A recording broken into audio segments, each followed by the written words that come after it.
Vamos falar sobre o direito e proteção à criança, adolescentes e jovens, com Flávia Rios, que é advogada, consultora para assuntos da infância e adolescência, especialista no direito da criança e adolescente.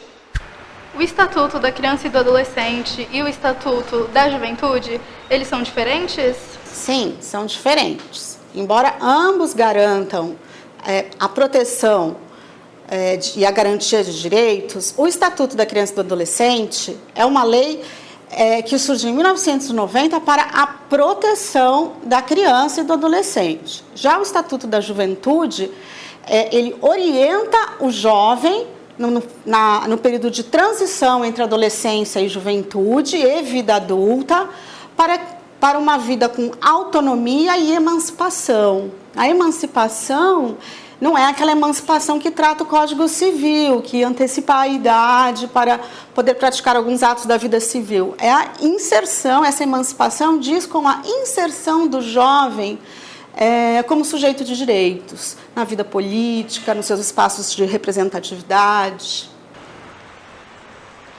E nós jovens, qual o direito que a gente tem no Estatuto da Juventude?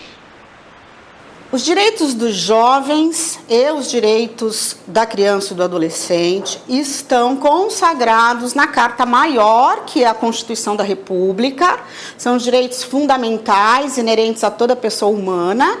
E, especificamente, o Estatuto da Juventude trata do jovem, o direito de cidadania, o mais clássico, o direito de votar, o direito à educação, o direito à profissionalização e à renda, não podendo ser um trabalho, no caso de adolescente, um trabalho nem noturno, nem que seja insalubre, nem perigoso. O Estatuto da Juventude trata do direito à diversidade.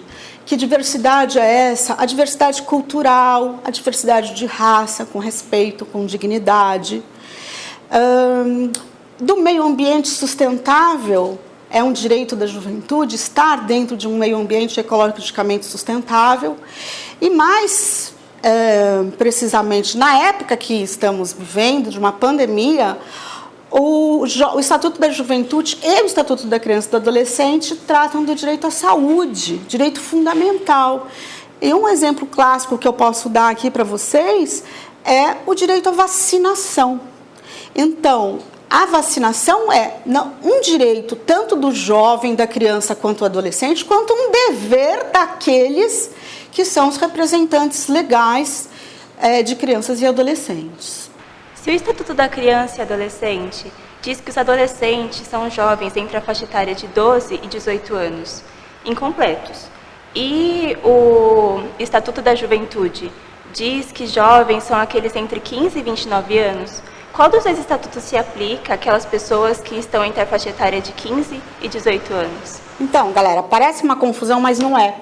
Na verdade, o Estatuto da Juventude, o próprio Estatuto da Juventude diz o seguinte, que aqueles que têm entre 15 e 18 anos se aplica o ECA. E se não conflitar, se não houver conflito de interesse, se aplica também o Estatuto da Juventude.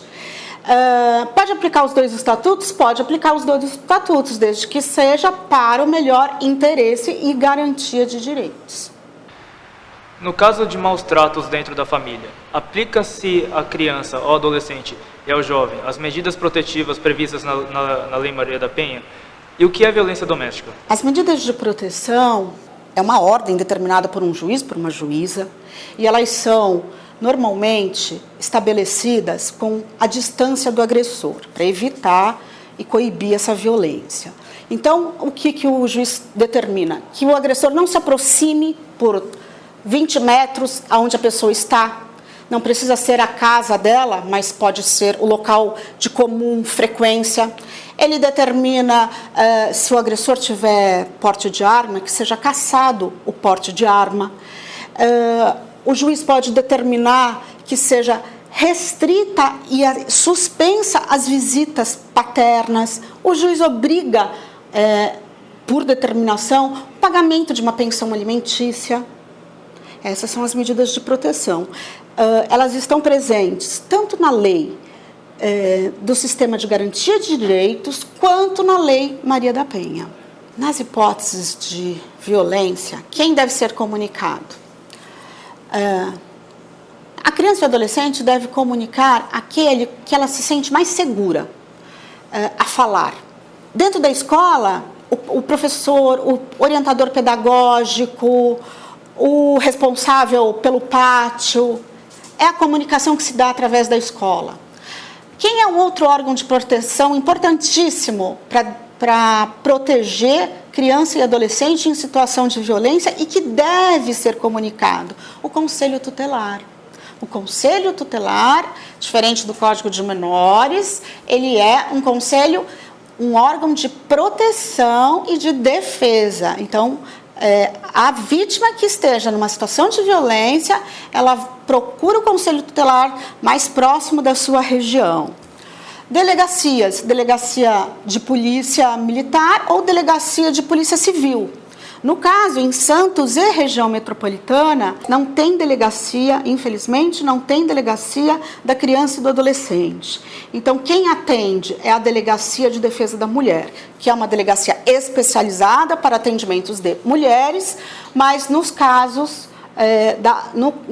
de violências, a Delegacia da Mulher atende, encaminha, confere as medidas protetivas e requisita também ao juiz uma prisão preventiva, se for o caso de uma violência gravíssima. Quais as ações que caracterizam uma violência? Então, a violência, ela se dá de duas formas, a violência física e a violência psicológica.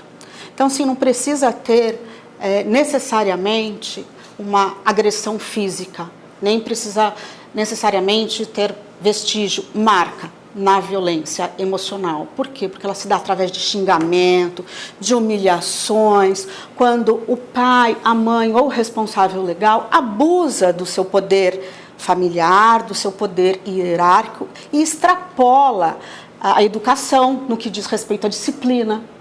Então, sempre há uma relação de poder em relação à vítima, quando a criança, o adolescente ou o jovem sofre a violência.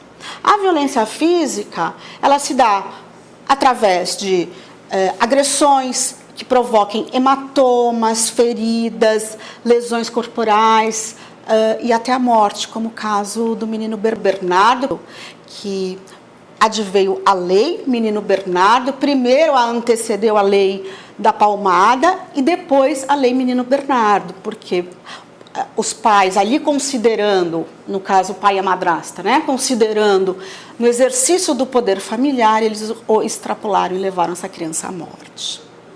Flávia, agradecemos imensamente a sua presença. Agora você pode nos dar as suas palavras finais, por favor? Eu que agradeço a vocês todos. Conhecer direitos é a verdadeira cidadania.